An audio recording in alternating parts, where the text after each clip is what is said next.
Hello बच्चों, आज हम लोग ऑर्गेनिक पार्ट से आपका जो लास्ट पोर्शन है बायोकेमिस्ट्री, जिसमें 3 टॉपिक हैं आपके 12th में। पहला बायोमोलिक्यूल, दूसरा पॉलीमर और तीसरा केमिस्ट्री इन एवरीडे।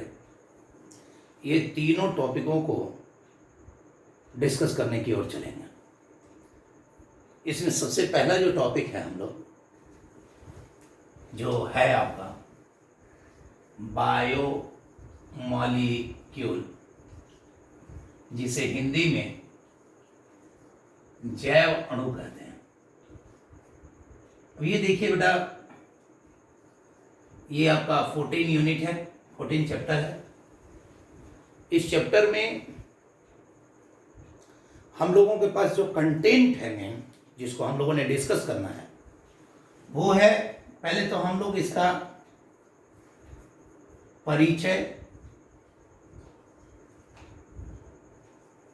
एवं परिभाषा के बारे में बात करेंगे। दूसरी बात, इसके और जो कंटेंट है बायोमॉलिक्यूल कौन कौन से हमें पढ़ने हैं, तो बेटा उसमें सबसे पहले हम लोग कार्बोहाइड्रेट,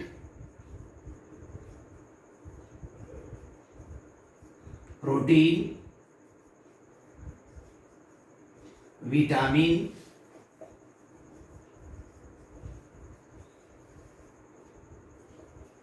न्यूक्लिक अम्ल,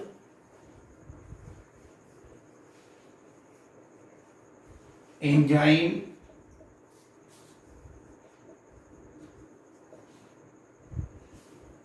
हार्मोन,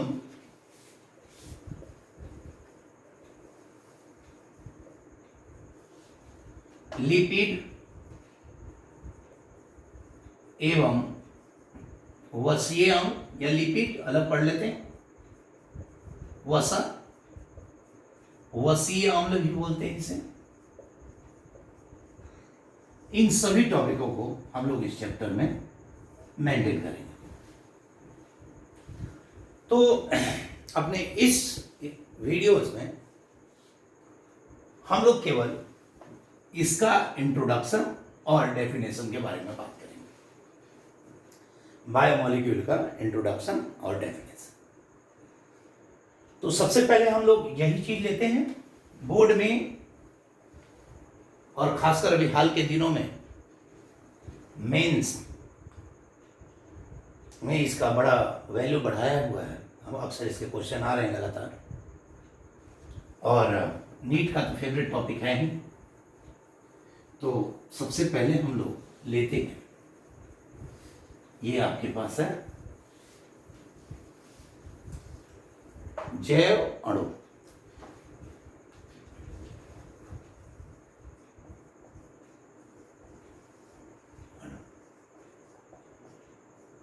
चलिए, जैव अणु को जानने से पहले थोड़ा पहले उसका हम लोग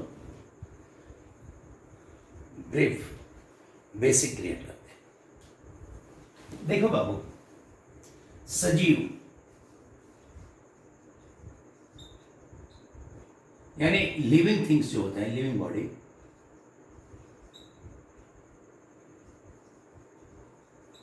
क्या होता है? लिविंग थिंग क्या होता है कि सजीव क्या होता है? वे पदार्थ जो जन्म लेते हैं, जिनमें जैव प्रक्रम होता है और जिनमें जनन की क्षमता होती है, उसे सजीव कहते हैं। यानी लिविंग थिंग्स में 3 चीजें होंगी। पहले तो इसमें जन्म लेते हैं,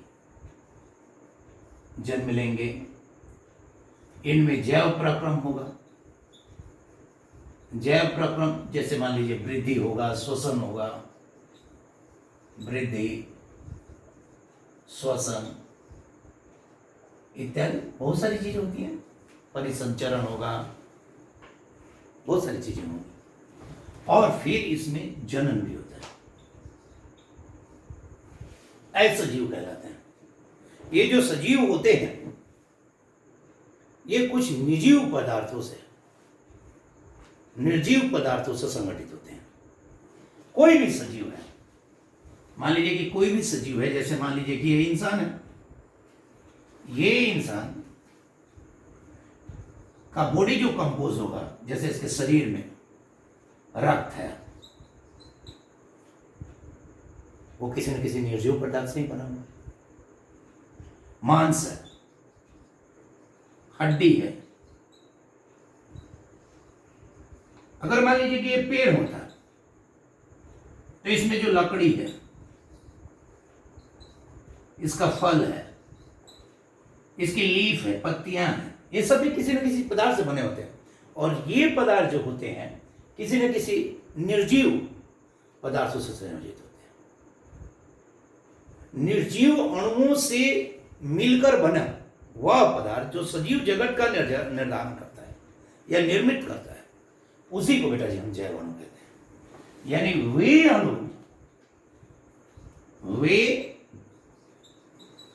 अणु, जो या जिनसे मिलकर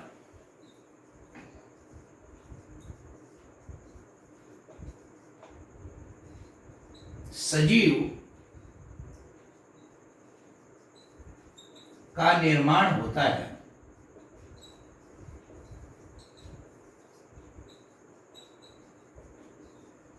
उसे जैव अणु कहते हैं।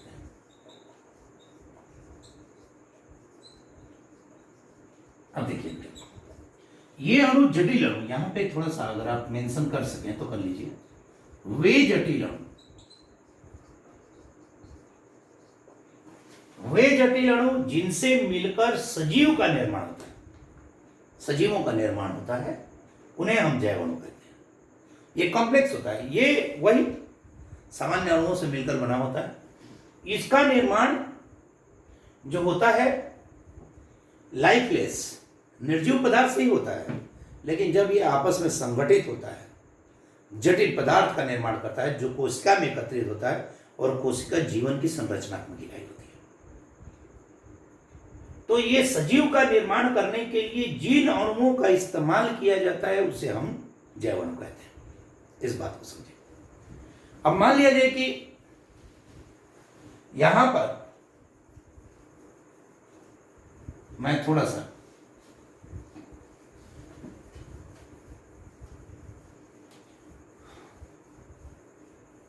जैव अणु के बारे में और बात करें। जैव अणु के बारे में अभी तक पता चला कि जटिल अणु होता है, ये लाइफलेस यानी निर्जीव पदार्थ से बना होता है। यह निर्जीव पदार्थ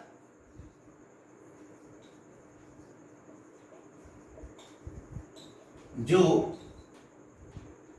सजीवों का निर्माण करता है।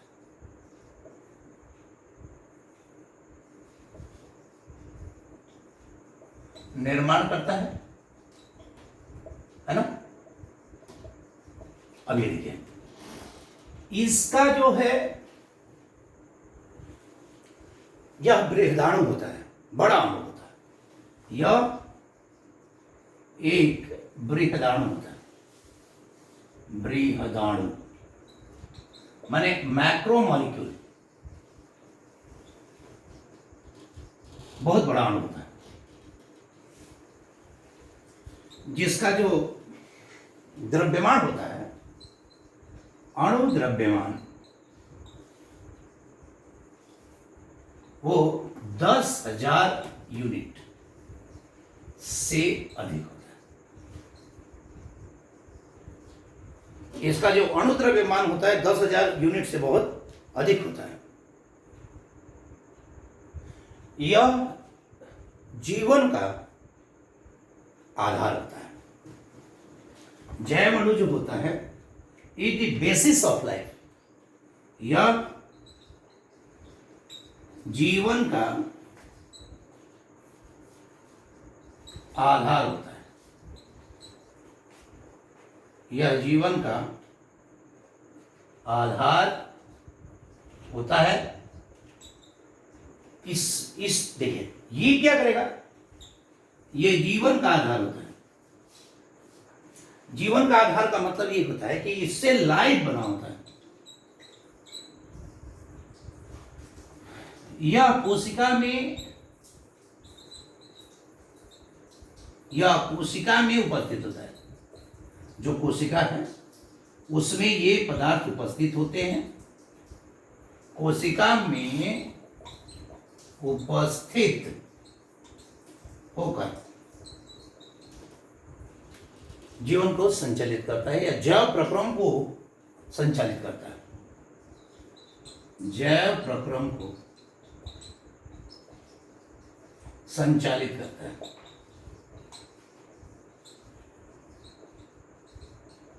माने ये जो है कोशिका में एकत्रित होकर जैव प्रक्रम को संचालित करता है। तो ये जैव अणु के बारे में जो हमारे पास एलिमेंट्री आइडिया है। कुछ सामान्य जैव अणु जो होते हैं, जैसा कि मैंने आपके सामने दिया था, कार्बोहाइड्रेट, प्रोटीन, विटामिन, न्यूक्लिक अम्ल, ये सारे इसके उदाहरण हैं। और जैव अणुओं की संरचना एवं जैव प्रक्रम में उसकी भागीदारी के बारे में विज्ञान की जो शाखा वर्णन करती है उसे हम जैव रसायन कहते हैं, बायोकेमिस्ट्री कहते हैं। यानी विज्ञान की वह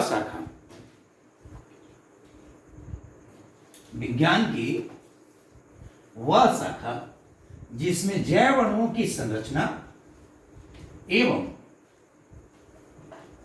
जैव प्रक्रम में उनकी भागीदारी के बारे में वर्णन किया जाता है, उसे क्या कहते हैं बाबू? जैव रसायन, बायो केमिस्ट्री।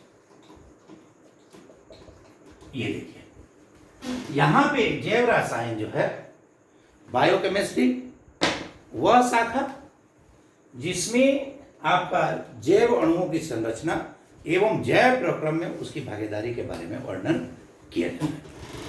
अगर मैं जैव अणुओं की बात करें तो इनका जो उदाहरण है, ये देखिए पहला उदाहरण है आपके पास कार्बोहाइड्रेट।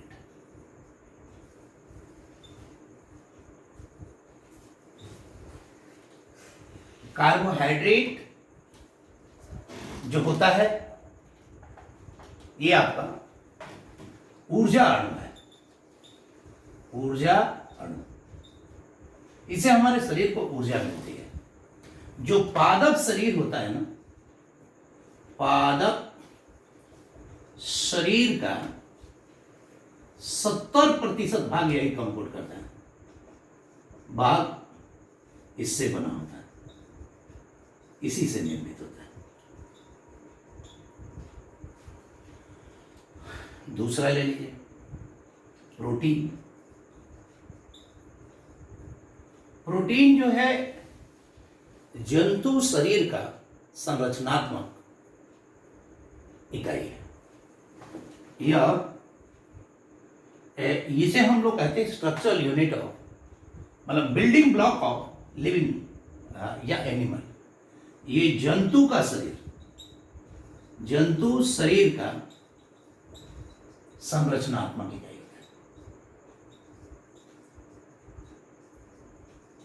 है।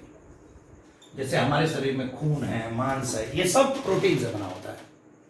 अब मैं तीसरी बात अगर कहूं, वसा। वसा उच्च ऊर्जा अणु होते हैं, उच्च ऊर्जा अणु होते हैं।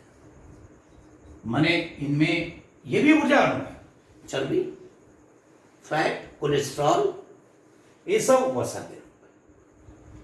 अगला है विटामिन।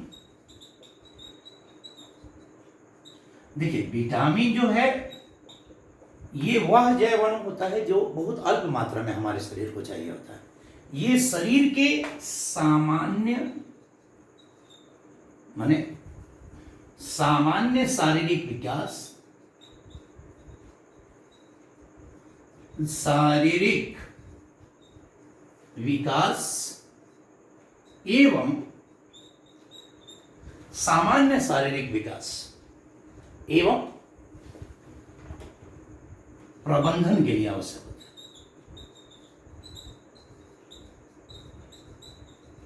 आवश्यक होता है। अब देखिए, सामान्य शारीरिक विकास और प्रबंधन, अगर ये कम होगा तो भी आपकी बीमारी होगी। विटामिन ए कम होगा तो आंखों में आपका रतौंधी हो जाता है। विटामिन बी से कई बीमारियां होती हैं। सी से स्कर्वी हो जाता है। डी से ऑस्टोमेलेसिया रिटेक्स बीमारी हो जाती है। ज़्यादा होगा तब भी बीमारी होगी। तो विटामिन हो गया। अगला है एंजाइम। एंजाइम, इससे हमारे शरीर की सारी उपापचयी अभिक्रियाएं जो ऊर्जा से नियंत्रित होती हैं, वो सारी अभिक्रियाएं संपन्न होती हैं। इससे शारीरिक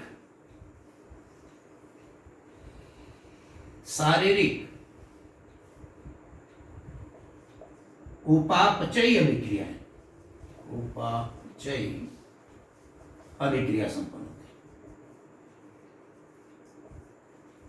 होती है। शारीरिक उपापचयी अभिक्रिया संपन्न होती है।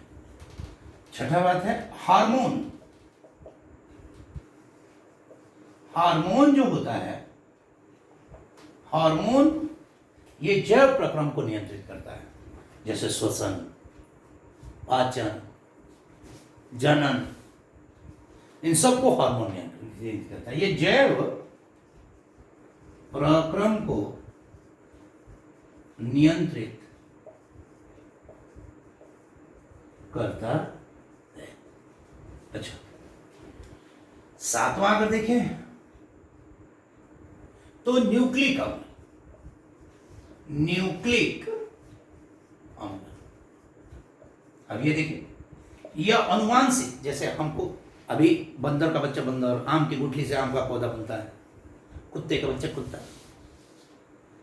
हम लोगों को देख के, अब जैसे मैं किसी व्यक्ति के साथ चल रहा हूँ और आगे वाला सीधे पूछ सकता है, अगर मैं अपने बेटे के साथ चल रहा हूँ, पापा के साथ चल रहा हूँ, कि ये आपका बेटा है, कहाँ रहता है, क्योंकि देखने से सिमिलरिटी जाती है। बाल एक जैसा होगा, आंखें एक जैसी होंगी, कुछ ना कुछ होगी ना। ये जो कैरेक्टर है अनुवांशिक, माता पिता से बच्चों में जो गुण आते हैं, उसको कौन नियंत्रित करेगा? न्यूक्लिक। ये डीएनए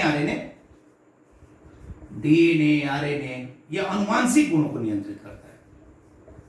अनुवांशिक गुण को नियंत्रित करता है। और लास्ट है बेटा लिपिड। ये हाइयर फैटी एसिड है, ये वसा अम्ल नहीं है, बड़े बड़े वसा। इसका प्रयोग किया जाता है प्रोटीन और बाकी जैव अणुओं के निर्माण के लिए। प्रोटीन निर्माण में इस्तेमाल होता है। प्रोटीन निर्माण में। तो इस प्रकार से हम देख रहे हैं कि जैव जो अणु है, इस चैप्टर में आपको इन्हीं सभी चीजों के बारे में डीपली पढ़ाया जाएगा। जैसे अगले वीडियोज में मैं आपको कार्बोहाइड्रेट के बारे में डिस्क्राइब करूंगा, जिसके कम से कम 2 या 3 सक्सेसिव वीडियोस होंगे सिर्फ कार्बोहाइड्रेट के। उसके बाद सारे वीडियो एक एक टॉपिक है, लेकिन इसके 2 या 3 वीडियो हो सकते हैं। Thank you.